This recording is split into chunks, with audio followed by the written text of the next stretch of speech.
अस्सलाम वालेकुम बच्चों, आज हम उर्दू आसान कायदा का सफ़ा नंबर 31 पढ़ेंगे। सफ़ा नंबर 31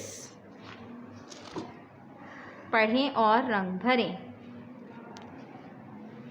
मीम माँ मस्जिद, मीम माँ मस्जिद, मीम माँ मस्जिद, मीम माँ मछली, मीम माँ मछली, मीम माँ मटर, मीम माँ मटर, मीम माँ मटर, मीम माँ मस्जिद, मीम माँ मछली, मीम माँ मटर।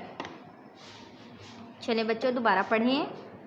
मीम माँ मस्जिद, मीम माँ मस्जिद, मीम माँ मछली, मीम माँ मटर। चलें बच्चों रंग भरें। मीम माँ मछली, मीम माँ मछली, मीम माँ मछली, मीम माँ मटर, मीम माँ मटर, मीम माँ मटर, मीम माँ मटर। चलें बच्चों पेंसिल फेरें। मीम माँ मछली, मीम माँ मस्जिद, मीम माँ मस्जिद,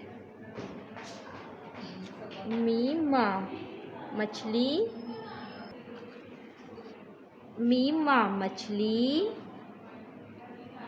मीम माँ मटर, मीम माँ मस्जिद, मीम माँ मछली, मीम माँ मटर। चलें बच्चों दोबारा पढ़ें। मीम माँ मस्जिद, मीम माँ मछली, मीम माँ मटर। चलें बच्चों इसे पढ़ें और याद करें। अल्लाह हाफिज़।